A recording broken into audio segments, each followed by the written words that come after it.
नमस्कार दोस्तों, आज हम बात करने वाले हैं उपनिषद क्या है। वेद ज्ञान की एक पूरी श्रृंखला है और इनके केंद्र में ज्ञान मात्र है। वेद किसी भी एक इंसान, समूह, दल, समुदाय या किसी संप्रदाय का प्रतिनिधित्व नहीं करते। हजारों ऋषि इनमें वर्णित हैं। वेदों का किसी व्यक्ति विशेष से कोई संबंध नहीं। वेदों को ऐसा नहीं है कि एक दिन या 10 दिन या 100 वर्षों में लिख दिया गया था। उनकी हजारों वर्षों की यात्रा है। इसी कारण वेद एक बड़े लंबे विस्तृत कालखंड में पसरे हुए हैं। और चूंकि इनका संबंध ज्ञान से, बोध से है, व्यक्तियों से नहीं, इसीलिए वेदों को अपौरुषेय भी कहते हैं। वेदों की एक पूरी लंबी यात्रा है और इस यात्रा में बहुत उतार चढ़ाव आते हैं, लेकिन वो यात्रा है निरंतर ऊर्ध्वगामी ही। वो नीचे से चलती है और एकदम ऊपर तक जाती है। ज्ञान का काम ही यही है। तो वेदों के आरंभ में आते हैं मंत्र, संहिताएं, जिनमें तमाम तरह के देवताओं का पूजन है। उन्हें संतुष्ट करके उनसे वरदान, आशीर्वाद आदि मांगा गया है। शत्रुओं का नाश मांगा गया है। अपने पालतू पशुओं की संख्या, स्वास्थ्य में वृद्धि और रक्षा मांगा गया है। जितनी भी आदि भौतिक और आदि दैविक आपदाएं हो सकती हैं, उनके विरुद्ध सुरक्षा मांगी गई है और इसमें विशेष रूप से कुछ आध्यात्मिकता नहीं है। हालांकि ऋग्वेद के 10वें मंडल में बहुत कुछ ऐसा है जो आध्यात्मिक काव्य की श्रेणी में रखा जाना चाहिए, लेकिन फिर भी कुल मिलाकर के वेदों का जो मंत्र भाग है उसमें प्रकृति पूजन ही अधिक पाया जाता है। फिर ब्राह्मण आते हैं जो बताते हैं कि यज्ञ आदि में और तमाम तरह के अनुष्ठानों, कर्म कांडों में किस तरह की विधियों का और नियमों का पालन करना चाहिए। फिर आरण्यक आते हैं और बात गहराने लगती है।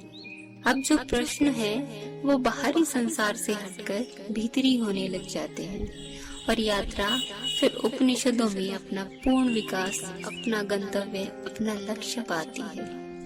उपनिषदों में अब बात पूरे तरीके से आंतरिक हो गई है। शुरुआत प्रकृति से हुई थी।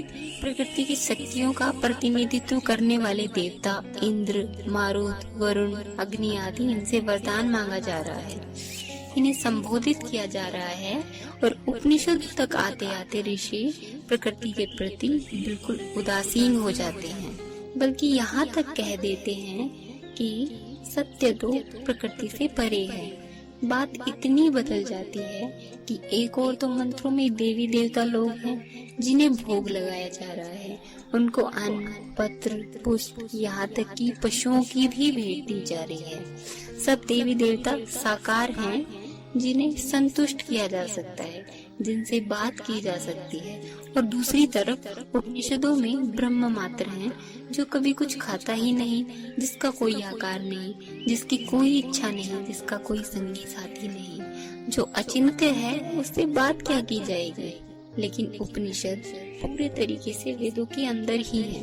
वास्तव में वैदिक प्रक्रिया ही विकास लेकर के अंततः उपनिषदों तक पहुंचती है। और जहाँ तक मानव की अंतर जगत की बात है, उपनिषदों के आगे की बात आज तक ना सोची गई है, न कही गई है।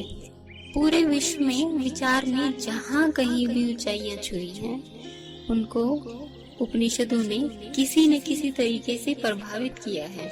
और भारत में तो स्पष्ट ही है कि जो भी धार्मिक सौंदर्य हम पाते हैं, उसके पीछे उपनिषदों का ही आशीर्वाद है। चाहे फिर वो बोध धारा हो या भक्ति की मिठास, सब उपनिषदों से ही परिणीत हैं। वेदांत की 3 इकाइयाँ ब्रह्म सूत्र माने वेदांत सूत्र, उपनिषद और भगवत गीता। इन्हें प्रस्थांतरी के नाम से भी संबोधित किया जाता है। इन तीनों में से उपनिषद सबसे प्राचीनतम है और उपनिषद प्राचीनतम ही नहीं, उपनिषद वेदांत सूत्र और भगवत गीता के आधारभूत भी हैं। उपनिषद न हो तो वेदांत सूत्र और भगवत गीता हो ही नहीं सकते। तो इसलिए गलत नहीं होगा ये कहना कि उपनिषद ही वेदांत है।